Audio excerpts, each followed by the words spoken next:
Let's bring in a man to help us preview and give a prediction on the NBA Finals. Follow him at bballbreakdown.com. He is Coach Nick. Nick Hauselman joins me courtesy of the Subway Fresh Take Hotline. Coach Nick, what is an X factor in this series that could determine if Miami wins or if San Antonio wins? Well, Freddie, great to be here. Thanks for having me on. And, the X factor is going to be Dwayne Wade on the Heat because, if he shows up like he did in the conference finals, the Heat are going to have a lot of problems. He's going to have to play with a lot more energy and attack the basket more and just create a lot more numbers.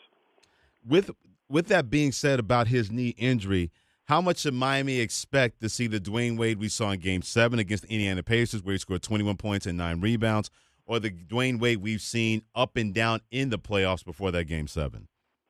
I have to think you're going to see a little bit of both because, I think they're taping his kneecap into place. It sounds kind of crazy. So the bottom line is I don't think he can sustain that because you've seen bursts of energy where he looks really good, and then the rest of the time he doesn't.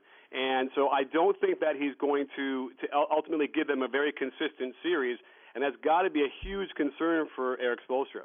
Consistency is a word that many people have associated with the San Antonio Spurs. Another word they have not associated with this team is the fact that they're fun to watch, led by Tony Parker. Why has he developed and not so much a top-notch point guard, but a top-notch player in the NBA? Well, he's in a great system, and he has Tim Duncan to play with. He's got Greg Popovich coaching. I have to tell you, as a coach, there's nothing more thrilling than watch them run their offense. We just broke it down on our website, and I have to say this is going to keep Eric Spoelstra up at night because they get so much movement, and the Heat defense is predicated on over-aggressive pressure. And if the Spurs can get the ball moving a little bit, they're going to get easy shots. And you're going to see throughout the series in each game moments where they look invincible getting layups and wide-open shots. So the question then is can they can't sustain that for a whole game, but will those runs be enough to give them the game? Follow him on Twitter, bballbreakdown from bballbreakdown.com. Coach Nick joining me, Freddie Coleman on ESPN Radio. I was on ESPN Radio last night. I put the question out there about Eric Spoelstra, the Miami Heat head coach.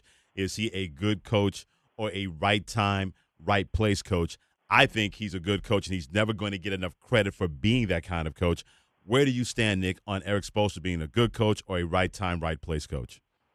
I think he's somewhere in the middle. I think he manages players very well. He can motivate them very well. But he definitely gets stuck on his system, if you will, and will not adjust. And this is what the Dallas Mavericks learned in 2010 when they beat them, and it's what the Indiana Pacers almost did because they do not adjust on their defensive rotations, and their offense is a lot to be desired. This 5-out thing that they run, which got a lot of credit in the middle of the year, works great when you're playing against the bottom 20 defenses in the league. But right now, I don't see a lot of, if you want to compare him to Popovich in their system, it's not even close. So I give him, a B minus. Greg Popovich, he gets an A-plus from me year in and year out, no matter what happens with San Antonio. Whatever system he has, how he manages this team, it always seems to work. How do you think he was able to convince Tim Duncan that it could not be his team anymore and that everything had to flow through Tony Parker? I think he probably showed him tape and said, look, Tim, you're not as fast as you were. You don't jump as high as you used to. And here's a guy that can fly around the court and make life easy for you. And if there's no question, the reason why Tim Duncan has done so well this year is because Tony Parker has done even better than he normally does. And so I think it didn't take a lot of convincing. Tim Duncan knows where he is. He knows where he stands. He's a fantastic person and a player. So I suspect that conversation between him and Pop was pretty short. Nick Hauselman, better known as Coach Nick from bballbreakdown.com with Freddie Coleman on ESPN Radio. So now all the preparation is going to be over. Game 1 of the NBA Finals, Nick, is going to happen tomorrow. Who do you like to win this series and why? Well, I'm seeing a lot of Twitter stuff about how LeBron's going to have to guard Tony Parker at some point. Everyone's getting all worked up about that.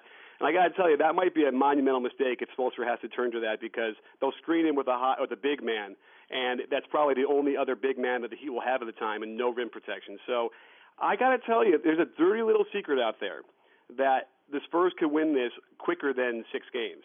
That's my dirty little secret. But this is going to still be – I really think as a pragmatist, this is going to go 7. It'll be probably the best finals we've seen in a long, long time. And this will have to go 7 games. And I got to go with the Spurs. I got to go with Popovich and Duncan and Ginobili. And I hate to say it because I know Miami's got a lot to offer, but I have to go with the Spurs. Hey, Coach Nick, always a pleasure, my friend, and thank you so much for joining me on ESPN Radio.